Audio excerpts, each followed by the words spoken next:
ശബരിമല സ്വർണ്ണക്കടത്ത് കേസിൽ മുൻ ദേവസ്വം പ്രസിഡന്റ് എൻ വാസുവിന് പിന്നാലെ ദേവസ്വം പ്രസിഡന്റും മുൻ എംഎൽഎയും സിപിഎം നേതാവുമായിട്ടുള്ള എ പത്മകുമാറും അറസ്റ്റിലായി. ഏറെ നേരം നീണ്ടുനിന്ന ചോദ്യം ചെയ്യലിന് ശേഷമാണ് SIT സംഘം പത്മകുമാറിന്റെ അറസ്റ്റിലേക്ക് കടന്നത്. സ്വർണം ചെമ്പെന്ന് രേഖപ്പെടുത്തി എന്നതാണ് പത്മകുമാറിന് എതിരായിട്ടുള്ള കുറ്റം. ഉദ്യോഗസ്ഥരുടെ മൊഴിയാണ് പത്മകുമാറിന്റെ അറസ്റ്റ് വേഗത്തിലാക്കിയത്. കോടതിയിൽ ഹാജരാക്കിയ പത്മകുമാറിനെ 14 ദിവസത്തേക്ക് റിമാൻഡ് ചെയ്തു.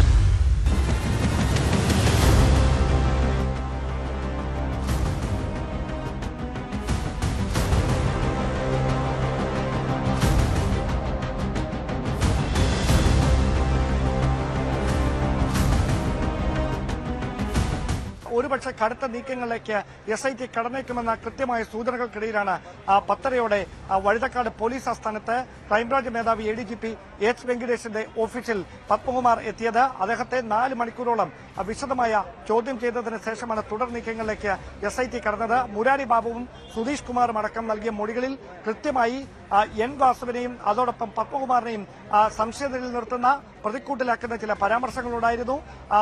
എ പത്മകുമാറിന്റെ വസതിയിൽ വെച്ചടക്കം ഈ ശബരിമലയിലെ സ്വർണ്ണക്കൊള്ളയുമായി ബന്ധപ്പെട്ട ഗൂഢാലോചനകൾ നടന്നിട്ടുണ്ടെന്ന് വ്യക്തമാക്കുന്ന തെളിവുകൾ SIT നേരത്തെ കണ്ടെടുത്തതാണ്. ഇത് ശരിവെക്കുന്ന മൊഴി മുരാരി ബാബുവും അതോടൊപ്പം ഉണ്ണികൃഷ്ണൻ പോറ്റിയും അന്വേഷണ സംഘത്തിന് നൽകിയതോടെയാണ് പത്മകുമാറിന്റെ നില കൂടുതൽ പരുങ്ങലിലായത്. അങ്ങനെയാണ് മുൻ കോന്നി MLAയും അതോടൊപ്പം 2019 ദേവസ്വം ബോർഡിന്റെ പ്രസിഡന്റുമായിരുന്ന എ പത്മകുമാറിന് മുമ്പിൽ എല്ലാ സാധ്യതകളും അടഞ്ഞത്.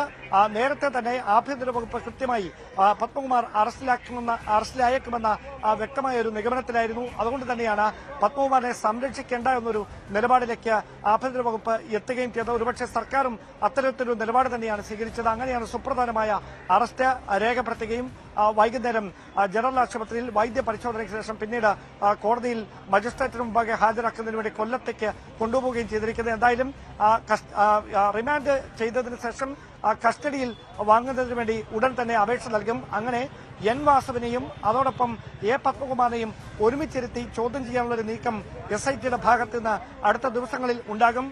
വരുന്ന ദിവസമാണ് കേസിലെ 3ാമത്തെ ഇടക്കാല റിപ്പോർട്ട് ഹൈക്കോടതിയിൽ സമർപ്പിക്കേണ്ടത്. ആ റിപ്പോർട്ട് സമർപ്പിക്കുന്നതിന് മുമ്പായി പത്മകുമാറിൽ നിന്ന് ലഭിക്കുന്ന പരമാവധി വിവരങ്ങൾ അടക്കം വെച്ചുകൊണ്ട് സമഗ്രമായ ഒരു റിപ്പോർട്ടാണ് 3ാമതായി ഹൈക്കോടതിയിൽ അന്വേഷണ സംഘം സമർപ്പിക്കുക. അതിനുശേഷം കോടതി നിർദ്ദേശത്തിന്റെ അടിസ്ഥാനത്തിലാകും അവരെ വീണ്ടും കസ്റ്റഡിയിലെടുത്ത് ചോദ്യം ചെയ്യുന്ന അടക്കമുള്ള തുടർ നീക്കങ്ങൾ SITയുടെ ഭാഗത്തുനിന്നുണ്ടാകുകയെന്നാണ് അറിയാൻ കഴിയുന്നത്. എന്തായാലും നിലവിൽ ദേവസ്വം ബോർഡിലെ ജീവനക്കാരും വിവാദ സ്പോൺസറും മാറി അവിടെ നിന്ന് 2019 ഭരണസമിതിക്ക് നേതൃത്വം നൽകിയ പത്മകുമാറിലേക്ക് അന്വേഷണ സംഘം എത്തുമ്പോൾ അവിടെ നിന്ന് ഇനി ആരിലേക്കെന്ന ഏറ്റവും ആകാംക്ഷ ഉണർത്തുന്ന ചോദ്യമാണ് തദ്ദേശ തെരഞ്ഞെടുപ്പിനോട് അടുത്തിരിക്കുന്ന ഈ സാഹചര്യത്തിൽ രാഷ്ട്രീയ കേരളത്തിൽ ആകാംക്ഷയോടെ ഉറ്റുനോക്കുന്ന തരത്തിലേക്ക് എത്തിയിരിക്കുന്നത്.